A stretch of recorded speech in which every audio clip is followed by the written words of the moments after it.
En forêt amazonienne, des compagnies pharmaceutiques peu scrupuleuses tentent de s'approprier certaines plantes pour fabriquer de nouveaux médicaments. Le souci, c'est que ces firmes spolient allègrement les populations locales. Pour tenter de médiatiser ce problème, un chaman originaire d'Équateur a fait le déplacement jusqu'en France, jusqu'à Cavaillon, où se déroule le festival Sciences Frontières. Gilane Barré et Gérard Gallian l'ont rencontré. Reportage. C'est la première fois que ce chaman quitte son pays, l'Équateur. À peine descendu de l'avion, il découvre les rues de Cavaillon dans le Vaucluse.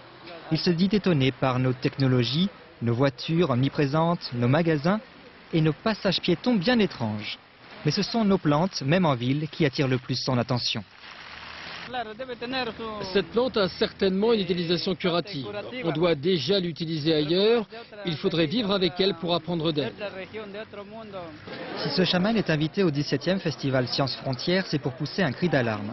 Actuellement, des compagnies pharmaceutiques tentent de breveter des plantes médicinales qui font partie de la pharmacopée traditionnelle pour en avoir l'usage exclusif, ignorant les populations locales. Les Indiens d'Amazonie devraient ainsi payer pour utiliser leurs plantes. Il existe déjà des cas de biopiraterie. On va perdre dans un premier temps notre identité culturelle.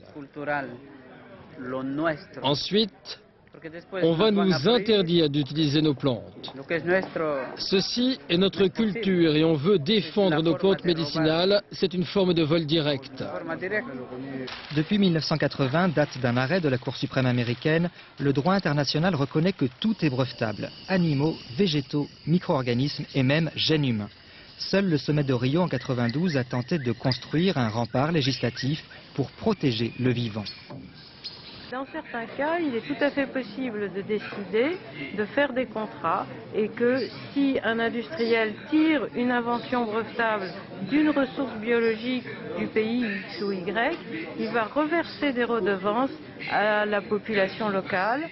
Ceci est la théorie, car dans la pratique, les États sont bien petits face à la puissance des compagnies pharmaceutiques et ne sont pas toujours à l'écoute des Indiens qui ne représentent parfois que 10% de leur population. Les chamans ne veulent pas être dépossédés de leurs connaissances médicinales et des plantes qui sont leur héritage et leur avenir.